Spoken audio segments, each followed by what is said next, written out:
Graças e paz, igreja, boa noite. Mais um dia reunido aqui no Café com Deus e gostaria de começar com uma oração, amém? Então, feche os seus olhos e abra o teu coração. Ó Deus Pai, nós te louvamos, Senhor, e te agradecemos por tudo aquilo que o Senhor tem feito em nosso meio, meu Pai.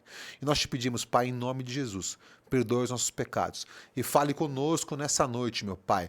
Tudo aquilo que for aqui compartilhado, meu Deus, que veio de Ti, meu Pai, nós já sabemos disso, encontre morada em cada coração. Abençoe cada lar que está nos assistindo nessa noite, meu Pai. Nós te pedimos isso em nome de Jesus. Amém.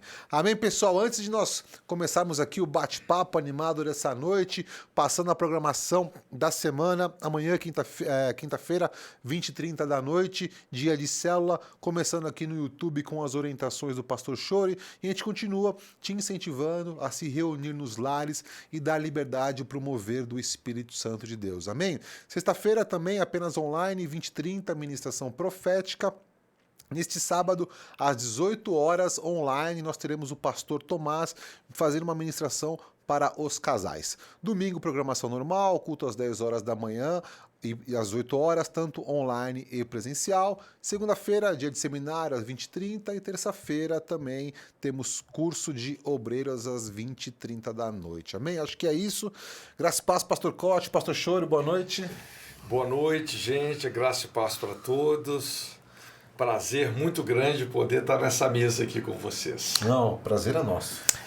Eu só queria agradecer ao pastor Corte de estar nos honrando com a sua presença e para ministrar conosco aquilo que o Espírito Santo tem dado a ele com tanto discernimento, né? Tanta sabedoria em áreas tão importantes, não somente para o mundo cristão, mas também para aqueles que estão querendo conhecer mais ao Senhor e também aqueles que estão à procura de cura, especialmente hoje em dia, o tema de hoje é bem importante, porque é um tema que tem crescido muito, burnout, depressão, e não somente ele conhece o problema, mas também ele sabe o caminho da cura. Então, sabemos que é Cristo, mas o Espírito Santo tem dado sabedoria para alguns homens e mulheres para decifrar o coração de Deus, decifrar a sabedoria que Deus tem dado a esses homens para trazer cura para a igreja, cura para o ser humano, tá? Então, a gente está honrado, muito grato pela tua presença aqui, grato a Deus pela tua vida, e eu estou aqui mais para te agradecer pela sua gentileza aí conosco. Não, o privilégio é meu, que Deus nos abençoe, que Ele tenha misericórdia, que seja um tempo assim muito edificante. Amém. Pastor, já começa a contar um pouco do teu breve histórico para te conhecer, para o pessoal que está assistindo te conhecer um pouco mais, como começou o teu ministério, o teu chamado. Então, assim, uma história um pouco longa, né? Eu me converti já tem mais de 4 décadas, né? Me converti em 1981. E desde que eu me converti, rapaz, assim, eu devorava a Bíblia, né? E muito rapidamente também eu fui impulsionado por um ministério de evangelismo, sempre foi minha paixão, né? Evangelismo de rua. Então, quando eu olho para trás hoje, eu enxergo assim 2 fases muito importantes na minha vida, né? 20 anos trabalhando com evangelismo de rua e depois 20 anos quando eu comecei mais concentrar esforços investindo no crescimento qualitativo da igreja, né? A gente começou, inclusive, mobilizando muitas equipes missionárias e tal. A gente percebia que muita gente que a gente estava assim alavancando, mobilizando para missões, às vezes essas equipes implodiam. Quando você ia entender realmente o que estava acontecendo, a gente vê que assim tinham muitos problemas, né, muita coisa não resolvida, e comecei a ver, puxa vida, essa lacuna, né? A importância da gente poder dar um suporte pastoral, principalmente dentro do contexto de missões, né? Então, já tem aí 20 anos que eu meio que fiz essa mudança, né, no meu ministério. investindo bastante na área de aconselhamento.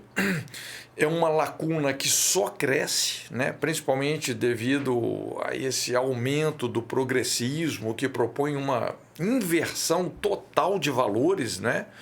Normalmente a esquerda, né? o movimento progressista, né? Toda essa guerra cultural, ideológica, né? Quer dizer, os caras têm uma pauta totalmente contrária. A ideia lá era exatamente essa: desensinar as nações a guardar os mandamentos de Deus. O que a gente vê é uma desconstrução realmente de tudo aquilo que a igreja faz, né? A gente vê em pauta. Então as pessoas chegam realmente assim, muito destruídas, muito arrebentadas na igreja, né? Então é uma lacuna enorme. E desde que quando você começa a entrar nessa área de aconselhamento, então seu sossego acaba, porque é muito trabalho, é muita demanda, é muita gente para ser ajudada, né? Glória a Deus. Então hoje o foco do teu ministério está nisso, ou também vocês estão trabalhando mais frentes e também vocês estão presentes em Curitiba? Como que está distribuída as igrejas? Na verdade, assim, a minha plataforma é uma base missionária da Jocum, Jovens com a Missão. Jocum hoje é mais do que uma organização, é um movimento de missões, né, interdenominacional e também internacional. Nós são mais ou menos aí, talvez umas 1000 bases em 170 nações. Então é um ministério assim, muito abrangente, né? E eu estou então localizado em uma dessas bases, ali na região metropolitana de Curitiba, né?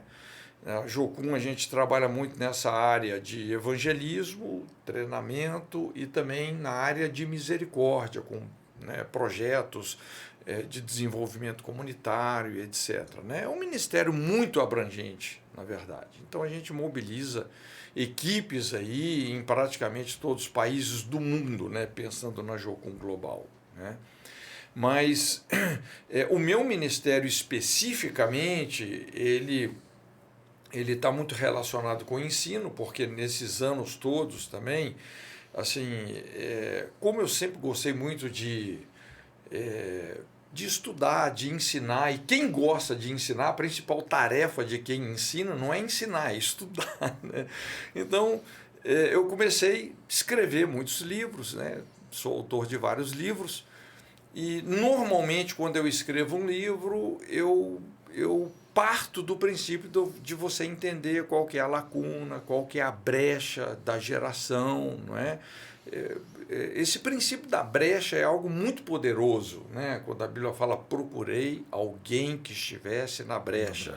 Então é você discernir essas áreas da sociedade onde muita gente está sendo destruída, onde tem muita pergunta e pouca resposta, não é? E a gente poder convergir, então, esse discernimento da brecha com a sua competência vocacional. E isso, querendo ou não, acaba te dando uma relevância, né? Então, desenvolvi muitos conteúdos em várias áreas. Então, assim, de certa forma, o meu ministério é um ministério um pouco mais assim, missionário, né? Nesse sentido de cooperar com esse crescimento, principalmente o crescimento qualitativo da igreja, né? A gente sabe que crescer em quantidade é muito importante, né? Quer dizer, números é algo tão importante que tem um livro na Bíblia que chama Números, né? Então o crescimento quantitativo é importante, mas qualidade, saúde é a essência do crescimento que vem de Deus, né? Então hoje eu trabalho muito na área de ensino, né? E acho que até vamos já entrando aqui, obrigado por compartilhar o teu histórico com a gente, vamos entrar no tema do burnout, né? Acho que é o título hoje, acho que é aquilo que o Espírito Santo quer ensinar para a gente, né? E que a gente consiga extrair tudo isso do seu conhecimento. Você consegue, para a gente, dar um resumo do que é o burnout, se ele está hoje dentro da igreja, se ele está atacando a vida dos pastores, dos membros? Porque quando eu olho para o mundo onde o qual vem empresarial, Sim. tem muito, né? Como que isso afeta a igreja? Veja bem, né, esse termo burnout, se eu não me engano, foi criado por um psicólogo alemão, se eu não me engano. Mas no inglês, é um termo no inglês, burnout, quer dizer, é você queimar completamente algo, não é? É uma pessoa que se queimou, não é? Se exauriu. Então, normalmente, assim, a princípio, a ideia dos efeitos do burnout é essa exaustão, tem muito a ver com sobrecarga. Não é? Uma pessoa que às vezes... aí pode ter muitas origens, né? Tem gente, por exemplo, que ela assim, não sabe colocar limites para suas atividades, por exemplo, né? De repente a pessoa ela começa a se desgastar de uma maneira onde não acontece uma certa compensação, né? Então chega uma hora que isso pode, inclusive, até gerar um esfolamento emocional, psicológico, né? Levar a pessoa para o cansaço, ou talvez, assim, o que a gente observa muito atendendo pessoas, são pessoas que elas, vamos dizer assim, não lidam apropriadamente com o passado. Hoje tem, assim, inclusive no meio evangélico, tem muito uma teoria que eu acho muito preocupante, que as pessoas falam assim, não, o passado passou, não é? Então só ignore o passado. E ignorar o passado, cara, é uma coisa perigosa. Você vê, quando Jesus escreve lá a carta à igreja de Éfeso, ele fala, lembra-te de onde caíste. Então é importante você saber mapear suas quedas, você soltar aquelas âncoras. Isaías fala sobre restaurar lugares antigamente assolados de geração em geração. Então, o passado ele não deve ser ignorado, ele deve ser resolvido, e bem resolvido. Uma das principais causas de burnout são pessoas que estão tentando arrastar âncoras. O cara, de repente, cometeu um erro, ao invés dele se corrigir, dele se quebrantar, dele resolver, dele enfrentar aquele passado, interagindo com esse passado com os princípios apropriados, a pessoa vai seguindo daquele jeito. E de repente um pequeno desvio aqui, não é? Esse ângulo de defasagem, por menor que ele seja, lá na frente ele vai te levar para um outro lugar, que é onde você talvez não deveria chegar, e às vezes as coisas vão até piorando, né? É por isso que normalmente essas coisas acabam se misturando, né? O burnout, a depressão, muitas vezes a origem disso tem a ver com fatores familiares, né? Essa epidemia de famílias fragmentadas.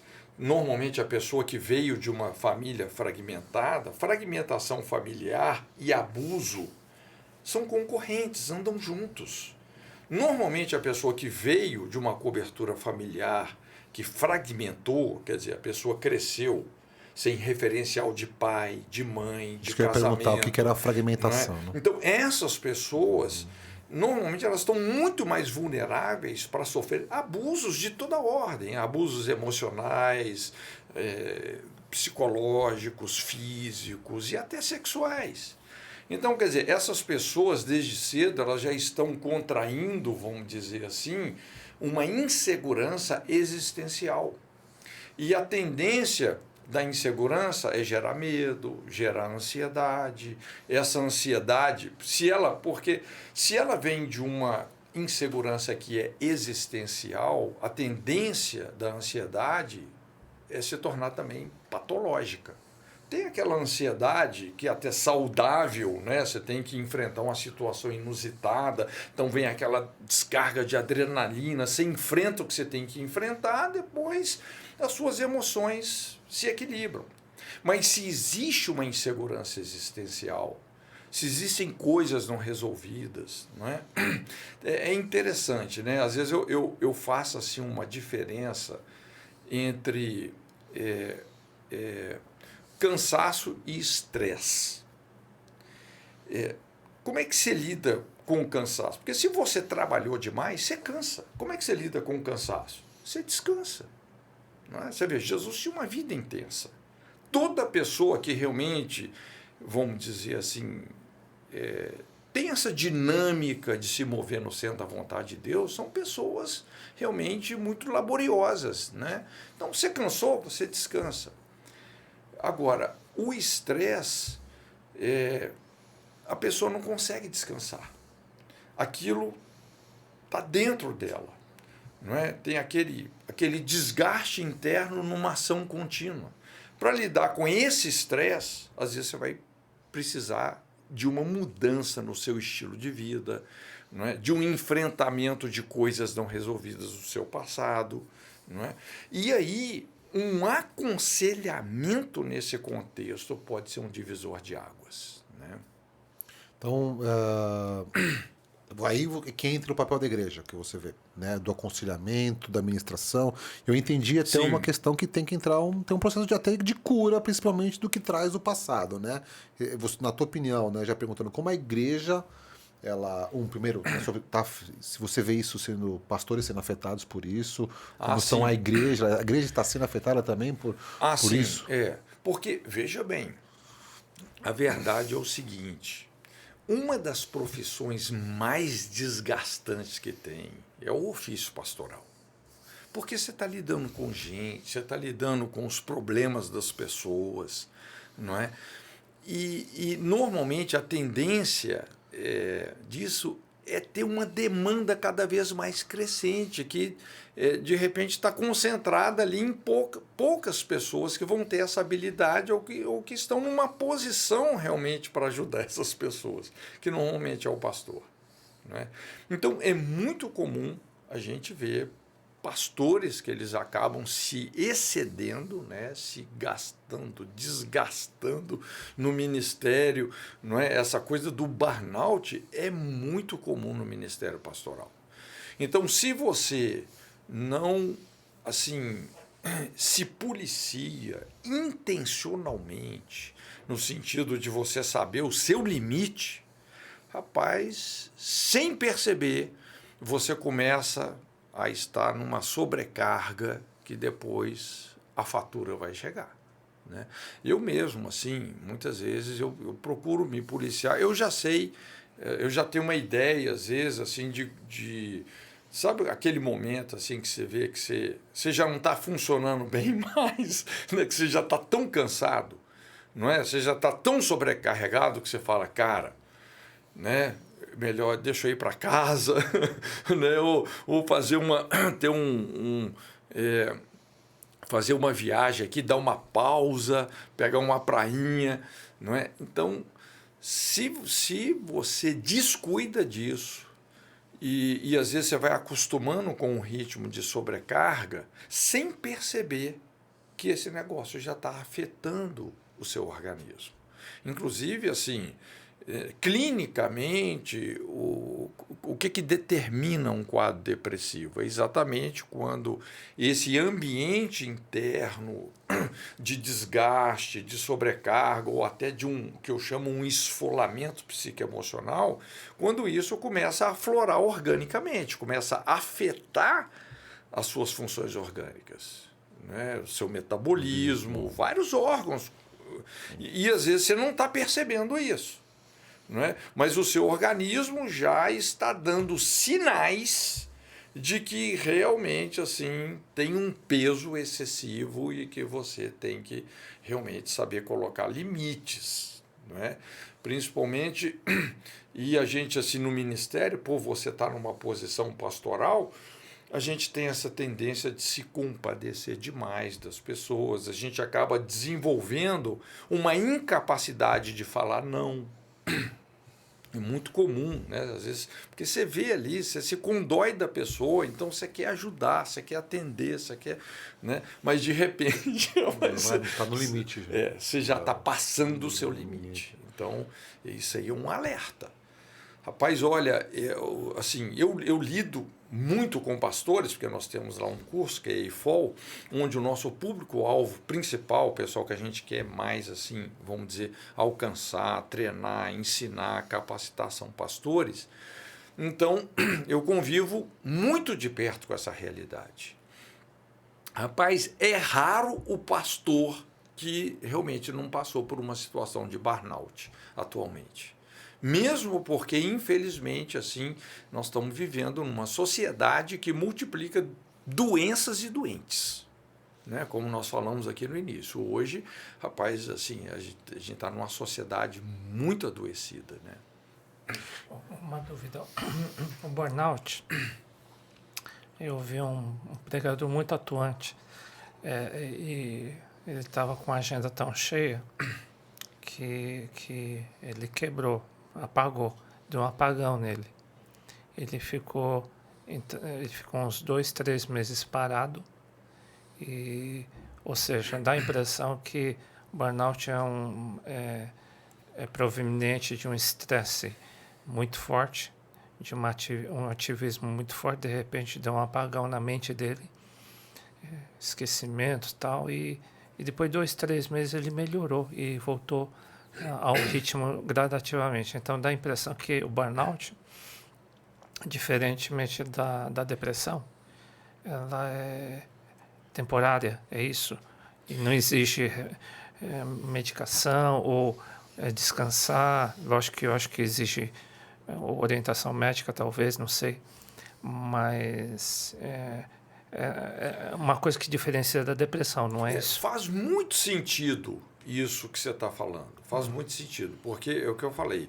A princípio, o burnout, a pessoa que se exauriu, né, que a gente fala o efeito palito de fósforo, né, que você tem aquele incêndio da pólvora e queima toda a estrutura, porque diante do potencial do incêndio ali, a estrutura se consumiu.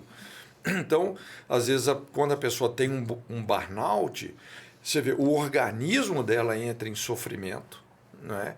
E muitas vezes até com sintomas assim, às vezes o cara dá um apagão, aí cada um pode ter uma reação diferente, né? Mas até a pessoa o quê? Poder se refazer. É impressionante, né? Como emocionalmente também a gente se regenera. Né? Então, daqui a pouco você readquire aquela capacidade que você perdeu. Mas aí você vai, lógico, né? Com essas experiências, você vai aprendendo a dosar os seus esforços. Né? A gente tem que ter muito equilíbrio nisso. Aqui o irmão comentou uma coisa, né? Então, é que eu estou tentando ver um pouquinho a diferença do burnout e da depressão. Quando o irmão comentou sobre depressão, o irmão citou muito sobre o passado, que o passado mexe muito, gera uma depressão. É muito possível que uma coisa do passado gere uma depressão. Esse é um dos fatores. É um dos fatores, né? Agora, burnout não necessariamente vem por causa de uma genética, né? Exatamente. É uma coisa que pode acontecer com qualquer um, é isso? Sobrecarga. É sobrecarga. Então a pode acontecer. sobrecarga. Então pode acontecer com qualquer um. Sim. Mesmo não tendo não sendo uma coisa do passado, mas acho que é uma coisa do organismo. E também, não só isso, mas tem muito a ver também com a dificuldade que a gente tem de entregar essa sobrecarga para Jesus. Uhum. Às vezes, em algumas reuniões de pastores, né, eu costumo dizer assim, que às vezes os pastores precisam de devolver a igreja para Jesus, porque os caras tomaram a igreja. Entendi. Entendeu? Então o cara quer carregar a igreja nas costas. E a igreja não é dele, a igreja é de Jesus. Legal. Então Jesus falou, vinde a mim todos vós que estáis cansados, sobrecarregados, eu vos aliviarei. Aprendei de mim, veja bem a disciplina, aprendei de mim, porque sou manso e humilde de coração e encontrareis descanso para as vossas almas. O meu jugo é leve e o meu fardo é suave. Então, quando, assim, o arado está pesado, cara, não é para ser assim. O ministério não é para ser um fardo pesado, é para ser um fardo leve, desde que você aprenda a entregar a sobrecarga. Tem uma carga de responsabilidade que a gente tem que levar, mas a sobrecarga não. A sobrecarga não é? Você tem que entregar. E isso, pastor, pode assim parecer ser uma coisa fácil de fazer, entregar a sobrecarga, mas a sobrecarga vicia. A ansiedade vicia. Vicia. Entende? Às vezes num culto mais abençoado, você chega lá, não, Deus, eu entrego aqui, entrego o meu filho, eu entrego o ministério, eu entrego isso. Terminou o culto, você toma de volta. E continua com aquela sobrecarga. Uma pergunta, se tiver, o irmão comentou, eu acho que foi uma coisa muito importante, que nesses casos convém que a pessoa tenha entre aspas, um terapeuta, um pastor, alguém maduro, para que ele ouça, para receber conselho, não é isso? Sim. Assim, eu gosto muito da palavra conselho, porque identitariamente é uma das principais expressões da unção messiânica. A Bíblia fala que o seu nome será Conselheiro, Deus Forte, Pai da Eternidade, Príncipe da Paz. Então, assim, a gente vê que a unção messiânica, ela carrega alguns elementos, algumas áreas, como o conselho, a pacificação, a paternidade. Tem alguns elementos da unção messiânica que são muito relevantes. Você pega lá Isaías 61, né? O Espírito do Senhor Deus está sobre mim, pelo que me ungiu para curar os quebrantados de coração, libertar os cativos, limpar os leprosos, dar vista aos cegos. Então você vê quase 100% da unção messiânica tem a ver com isso, com restauração. Então o aconselhamento, quando você tem assim um pastor que tem realmente assim um discernimento das leis que governam o mundo moral, o mundo espiritual, não é? Porque o futuro é previsível. Quando você conhece as regras do jogo, quando você conhece as leis que governam a nossa espiritualidade, a nossa moralidade, as nossas emoções, então, pela escolha que a pessoa está fazendo aqui agora, eu sei o que vai acontecer com ela lá na frente. Né? Então, é previsível. O conselheiro é esse cara que vai exatamente falar, cara, não vai por esse caminho. Por mais que ele está parecendo ser bom para você, no final é um caminho de morte. Então, você começa a alinhar a pessoa realmente com o plano de Deus. Será que vale... Desculpa estar te interrompendo. Não, você está indo super bem. Não, Você vai ser o âncora aqui do Café com Deus. Obrigado. Então, aquele versículo, porque é difícil encontrar um conselheiro, por outro lado, a Bíblia recomenda, né? Que na multidão de conselheiros, quanto mais fizermos parte de um grupo, até célula, um grupo de... não precisa ser especialista, mas na multidão de conselheiros a vitória, a sabedoria, né? Sim, sim. Então, nós precisamos ser mais sociáveis, não é não? Sim. Para quem tem essa tendência, o ideal é que todos tenham um grupo de pessoas que a gente possa se abrir, né? Porque o conselho que eu estou vendo aí é um item muito importante nesse período tão forte de pressão, de depressão, de pressão maligna, Sim. de pressão na sociedade, né? Na pressão na TV. Então, tendo um grupo de amigos que Sim. a gente possa conversar, compartilhar, receber oração, acho que... Porque aí tem dois fatores, né, pastor Chori, que são muito importantes quando você tem um grupo de apoio. O primeiro é essa dinâmica de você se vulnerabilizar. É o que Tiago 5,16 fala: confessai as vossas culpas e vergonhas uns aos outros, orai uns pelos outros, para que sareis, né? Então, essa dinâmica de transparência, de quebrantamento, de humildade, rapaz, isso é um princípio poderoso, né? Então, esse é um elemento. O outro elemento é essa sabedoria sacerdotal. Não é? Você vê que muitas vezes, inclusive, quando os leprosos lá, né, aquele dos 10 que voltou para agradecer, olha, vai lá, procura o sacerdote, se expõe, fala com ele, não é? Então, quando você tem essa sociabilização, você tem a dinâmica da transparência e você tem a dinâmica do aconselhamento. Esse é o caminho da cura. Né? E a cura disso, já entrando mais, assim, você acha que, além do aconselhamento, da proximidade, seria um trabalho também de cura e libertação, das pessoas passarem por esse processo? É uma forma de você tratar, né? A igreja tem que se organizar dessa forma. Posso estar enganado aqui, você conhece mais do que eu, mas o burnout ele tende a aumentar, né? Cada vez mais que nós vamos ser atacados para os princípios, para os valores, vai ficar cada vez mais difícil para nós. Porque os elementos que fomentam isso, eles são diversos e estão cada vez mais intensos, principalmente na sociedade ocidental, onde você tem, por exemplo, mercado de trabalho. Imagina as exigências do atual mercado de trabalho. Então, é muito fácil a pessoa se perder realmente na incapacidade de colocar limites para os seus esforços e chegar uma hora a desenvolver uma coisa como essa. Né? Agora, assim, eu gosto muito do termo aconselhamento porque é um termo mais abrangente. A libertação é um aspecto dentro do aconselhamento. Tá bom. Por que uma pessoa precisa de uma libertação? Porque ela está presa. Não é?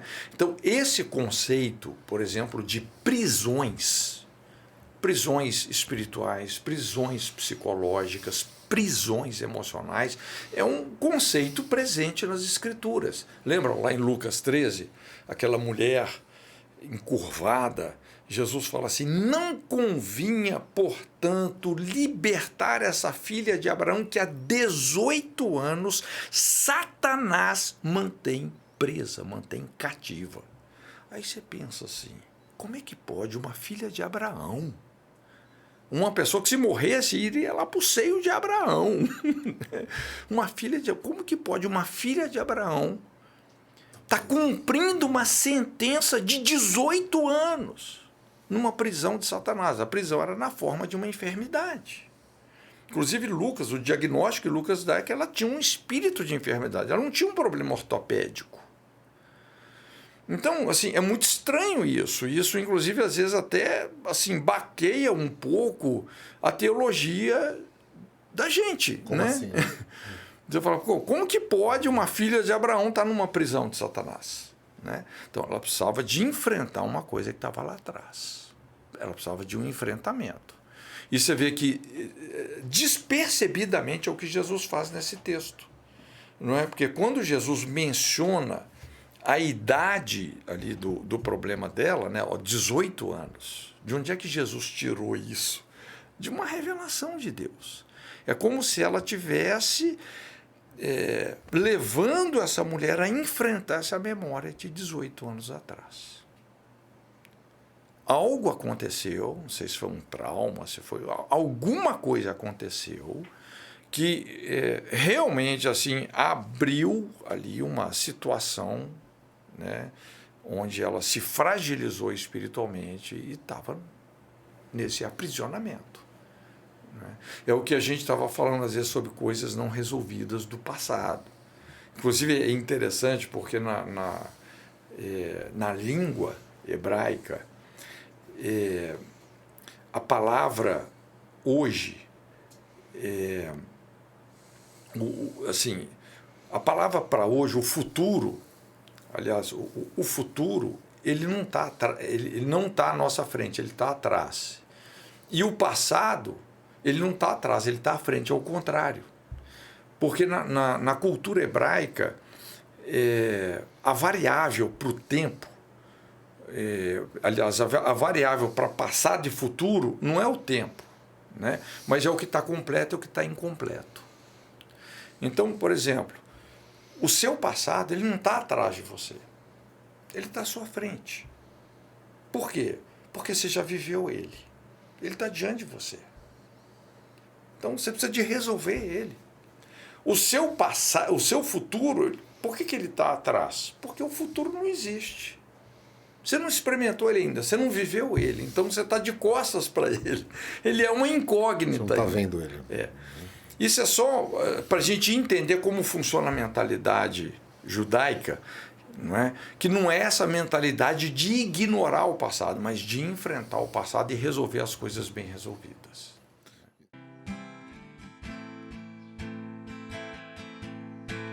Sonda-me, Senhor, sonda-me, Senhor, sonda-me, Senhor, sonda-me, Senhor, vê se há em mim algum caminho mau, vê se há em mim algum caminho mau. Sonda-me, Senhor, sonda-me, Senhor, guia-me conforme tua vontade,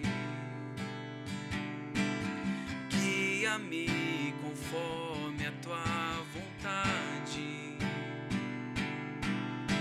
E ainda que as trevas tentem me afastar de ti, eu te louvarei, confiarei em ti. Ainda que as trevas tentem me afastar de ti, eu te louvarei, confiarei em ti. Ainda que as trevas tentem me afastar de ti, eu te louvarei, confiarei em ti. Eu confiarei em ti. Eu confiarei em ti.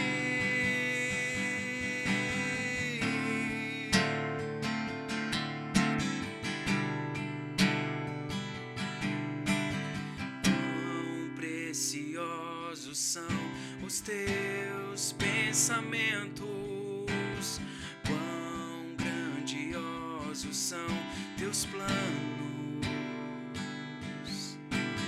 quão preciosos são os teus pensamentos, quão grandiosos são teus planos. E ainda que as trevas tentem me afastar de ti, eu te louvarei, confiarei em ti. Ainda que as trevas tentem me afastar de ti, eu te louvarei, confiarei em ti. Eu confiarei em ti. Eu confiarei em ti.